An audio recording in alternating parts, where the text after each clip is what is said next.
La Copa Warren es un objeto que ha generado polémica durante décadas. Cuenta la historia que Edward Perry Warren adquirió la copa en el año 1911 en la ciudad de Roma por la suma de 2.000 libras esterlinas. También se dice que la copa está datada del primer siglo de nuestra era, perteneciente a la dinastía Julio-Claudia del Imperio Romano. La Copa Warren estuvo expuesta a la censura de una sociedad conservadora.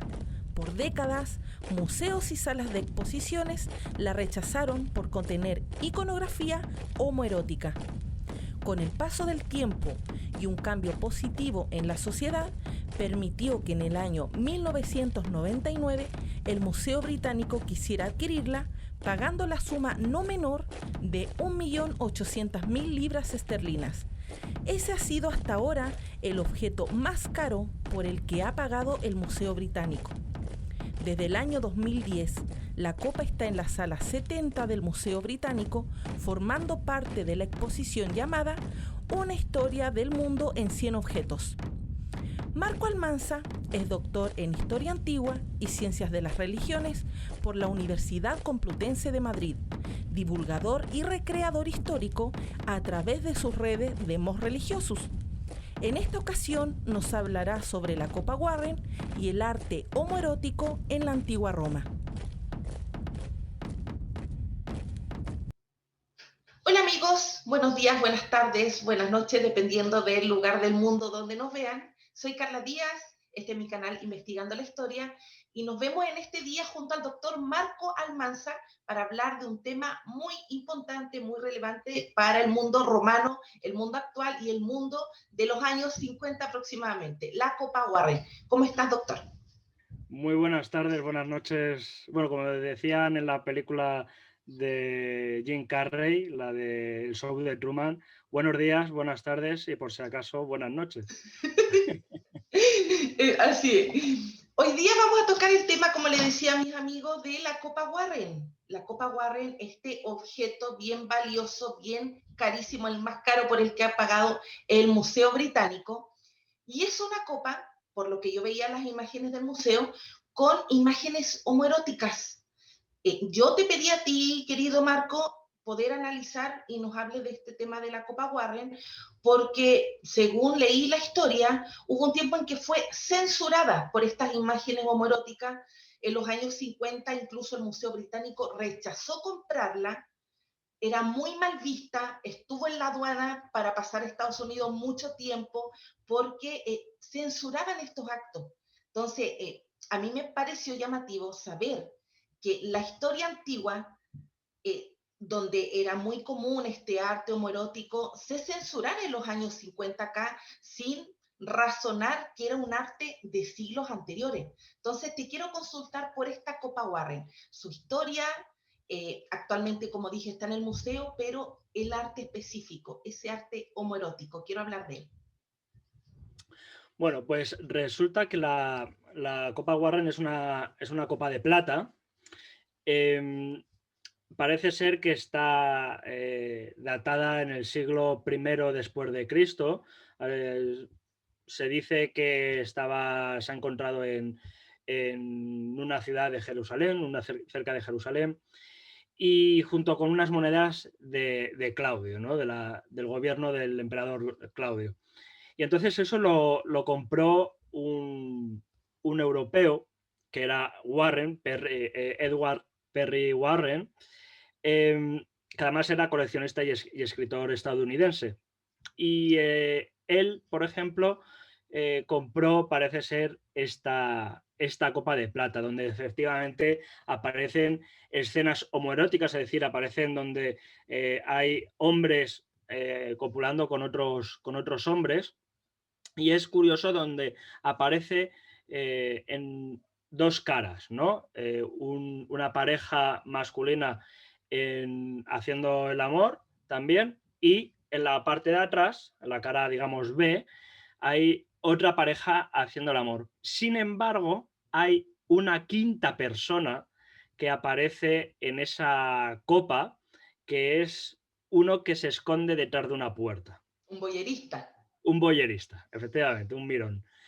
Y nos está indicando también que la copa nos está hablando, nos está diciendo que ese tipo de actos es algo escondido, es algo que está aceptado en la antigüedad, pero no se puede ir alardando o alardeando, perdón, de esa actitud homoerótica. Porque tengamos en cuenta que en la antigüedad romana en concreto, bueno, en la antigüedad general, pero sobre todo la griega y la romana, la homosexualidad no existía como hoy la podemos entender con ese término, ¿no? Ellos encontraban unos términos que era el activo y el pasivo. El activo siempre era el ciudadano libre, el hombre mayor, ¿vale? Y el esclavo o el inferior o el no libre o el, digamos, el alumno era el que hacía de pasivo, ¿vale? De hecho, en la antigua Roma, este tipo de actos, Augusto, por la Lex Julia en el año, de hecho, 14, 18 antes de Cristo, lo que hizo es prohibir este tipo de actividades y que fueran castigadas, sobre todo, más que prohibidas, fueran castigadas aquellas actividades en las que se hacía de un hombre libre a un menor libre, ¿vale? Es decir, ciudadano romano. Entonces eso no estaba bien visto. Era lo que te ¿Vale? preguntaba antes de la grabación del Herómenos y el Erastes. Eso es. Digamos que el Erastés es el hombre que ama, el que hace el acto de amar o de copular, mientras que el Herómenos es el receptor, el que recibe el acto de amar por parte del Erastés, ¿vale? Digamos que sería esa actitud de activo-pasivo, Sí, ¿vale? claro. Y eso estuvo mal visto en esa época. Claro, en el siglo XX, cuando se coge, digamos, esta copa, porque en época romana, en época antigua, no estaba, no estaba mal visto, perdón. Sin embargo, a raíz de la tradición cristiana, que es la que ha hecho frenar precisamente este tipo de movimientos sexuales, ha hecho que lo heredemos hasta el día de hoy prácticamente, ¿no? Y precisamente en un momento álgido de la censura en los años 50 del siglo XX, justo después de la Segunda Guerra Mundial, pues hace que sobre todo en Estados Unidos haya esta gran censura que haga que, y en Europa, haga que digamos, esa cierta libertad que había en los años 40 con tanto baile y demás que se producía tanto en Estados Unidos como en Europa, se censure y que esa libertad sexual se censure, se corte de raíz, ¿no? Y ya vendrá por eso mismo, vienen después los, entre otros factores, por supuesto, los movimientos de los años 70 de liberación sexual, de toda esa revolución que rompe con la censura de los años 50 y 60, ¿vale? Hasta el día de hoy. Y precisamente en estos años 50, este coleccionista Warren es el que se hace con esta copa, ¿vale? Ajá. Me llama la atención que al principio al museo se le ofrece por una cantidad que era, llevándolo a la actualidad, $2.500. Comprar esta copa, no la compran por estas escenas que en ese tiempo era muy mal vista, había mucha censura, la ciudadanía, la sociedad era muy conservadora, pero luego en el 91, 93, los años 90, se compra por $2,5 millones. Claro, es que cuando hay una censura, esto es verlo, digamos, de manera comercial, ¿vale? ¿Y por qué? Un museo cualquiera no se va a atrever a comprar una copa donde aparezcan unas escenas homoeróticas cuando era el momento de la censura a todo tipo de arte, ¿no? Y ya digo que es la tradición esta cristiana. De hecho, una de las cuestiones de la tradición cristiana de censura es poner hojas de parra a las estatuas clásicas, las zonas genitales. Eso es una forma de censura que además lo podemos ver en los museos capitolinos y en los museos vaticanos principalmente.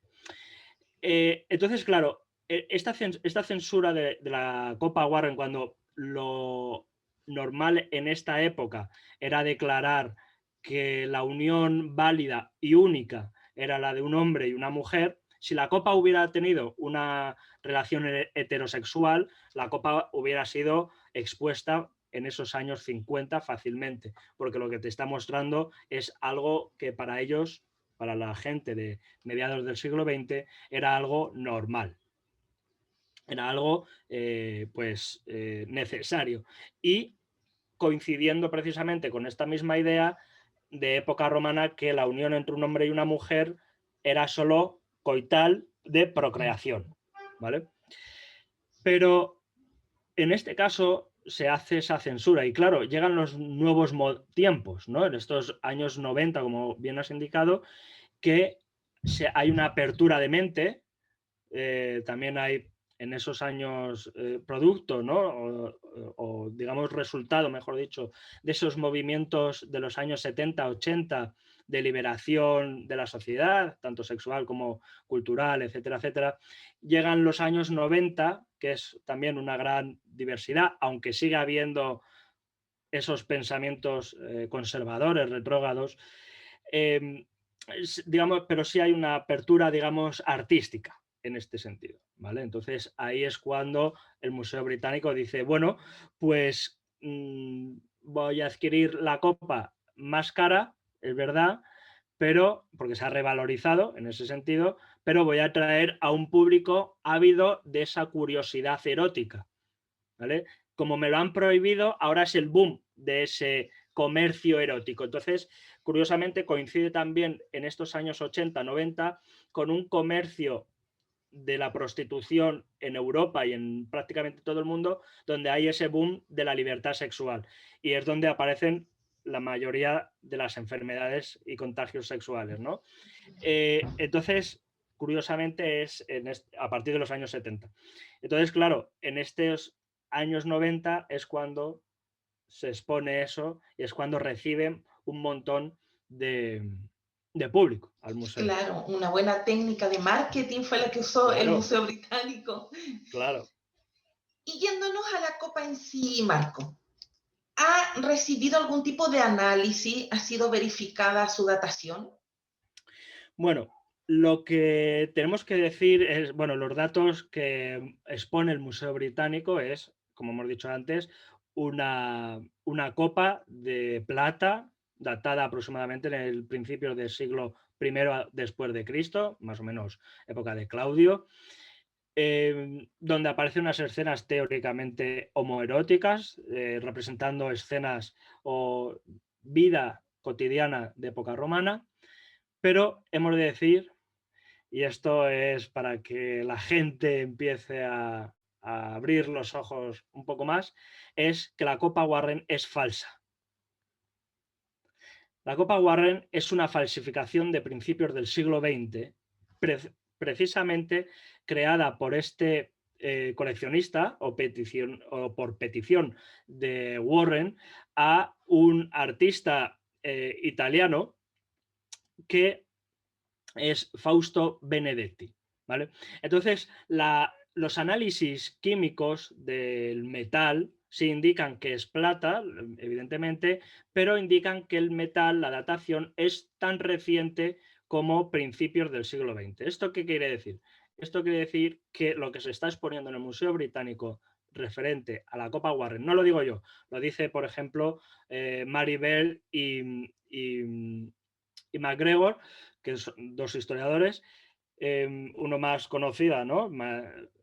Maribel, dicen que está datado precisamente en ese principio de siglo XX, como una petición de este coleccionista de Warren, precisamente porque parece ser que era homosexual y le gustaba, digamos, estas escenas homoeróticas. Lo que ocurre es que en los años 50 esta copa, pues la adquiere porque él se inventa, digamos, una, una historia en la que precisamente dice, no, es que yo la compré a un coleccionista, a un vendedor, un comerciante allí en Jerusalén y que la encontró junto con unas monedas de época de Claudio. Pero claro, cuando una copa o cualquier objeto en general está, digamos, descontextualizado de su sitio, te puedes inventar la historia que tú quieras. Porque no está estudiado in situ, no está estudiado en el propio yacimiento para decir en qué estrato arqueológico nos permite datarlo, ¿no? Si hay algunas piezas alrededor o estructura o lo que sea.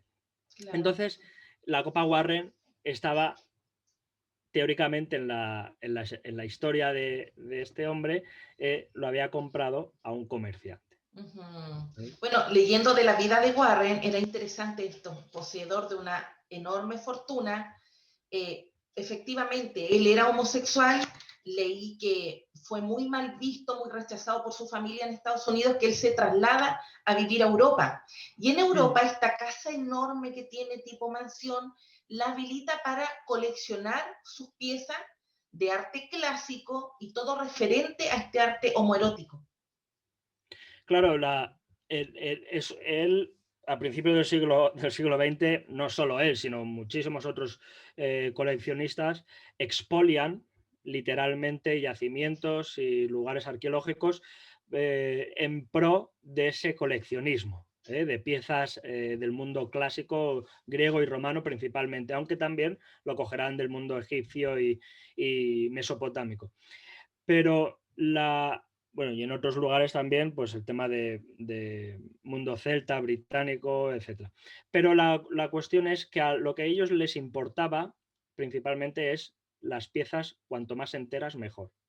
Y de hecho, parte de los grandes museos centroeuropeos, bueno, europeos en general, se han nutrido de ese coleccionismo de mediados, principios del siglo XX. Entre ellos el Museo Británico, algunos otros museos también menos conocidos, pero o no tan llamativos, pero sí de Francia, de Italia, de España, etcétera, etcétera. Otra cosa es que luego haya investigación posterior y todo lo que tú quieras. Pero hay una parte principal que se ha nutrido de este coleccionismo, ¿vale? Luego ya otras cuestiones. Y hasta nuestros días hay harto de este tipo de arte. Ya sabemos, por lo que tú nos dices, que la Copa Warren realmente era una falsificación, no es del siglo I, pero tenemos arte homoerótico, tenemos arte lésbico, que siempre como que nos vamos a lo homosexual. ¿Hay arte lésbico? Sí, a pesar de que la Copa Warren sea una falsificación y que, por cierto, es más fácil creerse esta mentira que alumbrar, digamos, la verdad, porque comercial y propagandísticamente no le conviene al Museo Británico. Y, insisto, no lo digo yo, lo dice propio Maribel en un artículo. La cuestión es, y desde aquí digo a todos los espectadores, desconfíen un poco, al menos un poco, de lo que ponen en los museos, en las cartelas y lo que siempre se enseña. No es todo verdad, ¿vale? Ahora me saltarán mucha gente diciendo, uy, ¿qué está diciendo? Bueno, no, no es lo que, no hay que creerse una gran parte de lo que ponen los museos, sí, pero lo que nos tiene que ayudar es a buscar más información sobre la pieza que nos estamos o que nos quiere gustar, ¿vale? Por eso bueno, pues hay poca información en ciertos museos, en las cartelas y demás. Pero ya hemos visto el ejemplo de la Copa Warren, que nos quieren, digamos, colar o nos quieren engañar, digamos, con este tipo de objeto, ¿no? Que realmente es del principio del siglo XX, pero no interesa decir que lo es. Respecto al arte erótico, en Roma, igual que en Grecia, pero en Roma en este caso, sí, por supuesto que hay, a pesar de que haya este tipo de objetos como la Copa Warren, hay otros objetos, incluso de forma escrita, donde aparecen parejas homosexuales, tanto de hombres, de hombre-hombre, mujer-mujer, el lesbianismo, aunque el lesbianismo estaba permitido, pero era más indecoroso que el masculino. Y de hecho, por ejemplo, si nos fijamos en una escena de la serie Roma, donde está Calpurnia con Octavia, ahí hay una relación pseudo lésbica, donde ellas empiezan a besarse y demás. Bueno, y eso lo hacen a escondidas. Pero de forma escrita también existen, y de forma iconográfica existen tanto tríos como cuartetos. En muchas pinturas de Pompeya, por ejemplo, aparecen incluso tríos. Y aparecen cuartetos en relieves o pinturas pompeyanas. Que no, entonces, digamos que la sexualidad estaba mucho más abierta, era mucho más, digamos, fluida. No era algo tan tabú como puede ser incluso hoy. Marco, pero ¿por qué entre mujeres era un poco más indecoroso? Bueno, porque las mujeres en la antigüedad, y sobre todo en la antigüedad romana, tienen que presentarse como garantes de la fertilidad, de la fidelidad y de la virtuosidad como futuras matronas, como futuras mujeres que van a traer ciudadanos al Estado. Esos ciudadanos que van a traer estas mujeres, por eso se crean leyes matrimoniales, las crea Augusto precisamente y beneficia a todas aquellas mujeres que van a tener más de un hijo o más de dos hijos, digamos que le da como una especie de subvención, parece ser, por maternidad.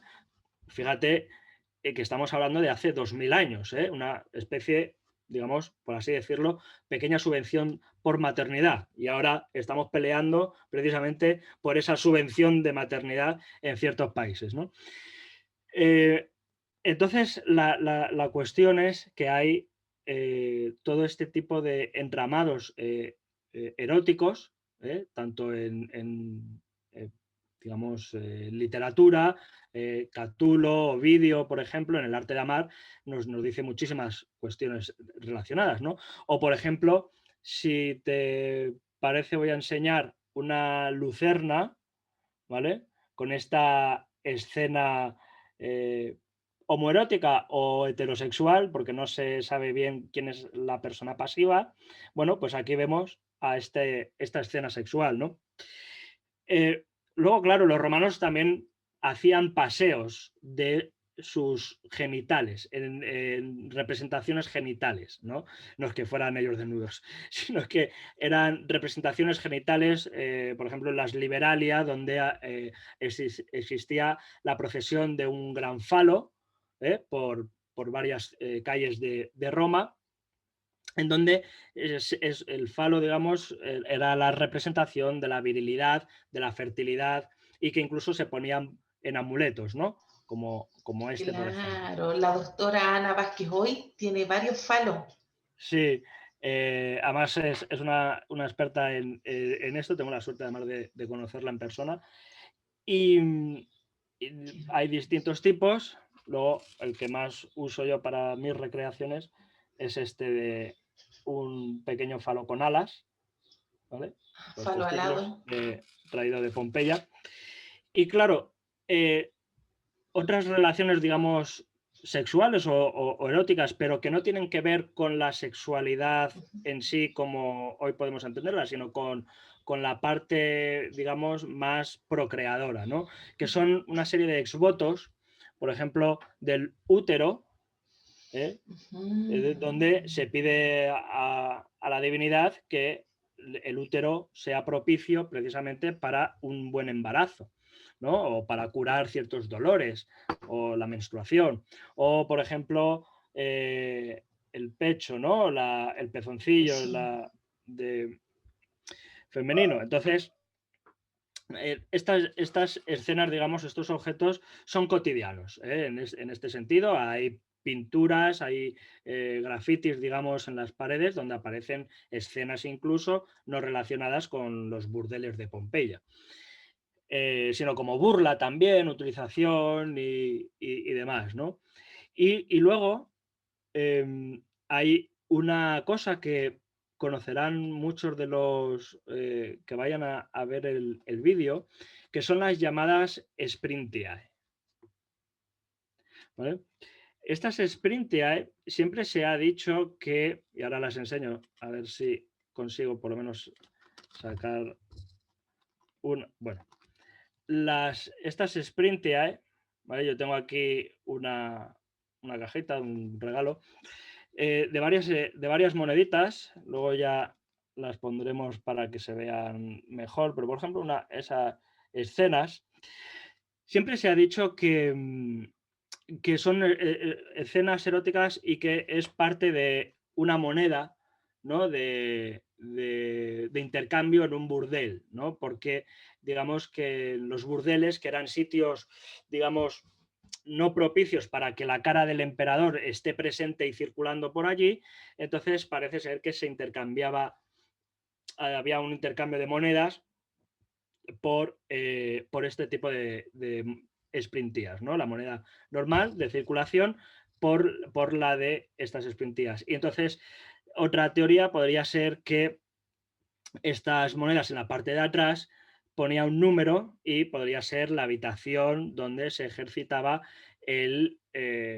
lo que aparecía en el anverso, ¿no? O una felación, o un coito de trío, o etcétera, etcétera, ¿no?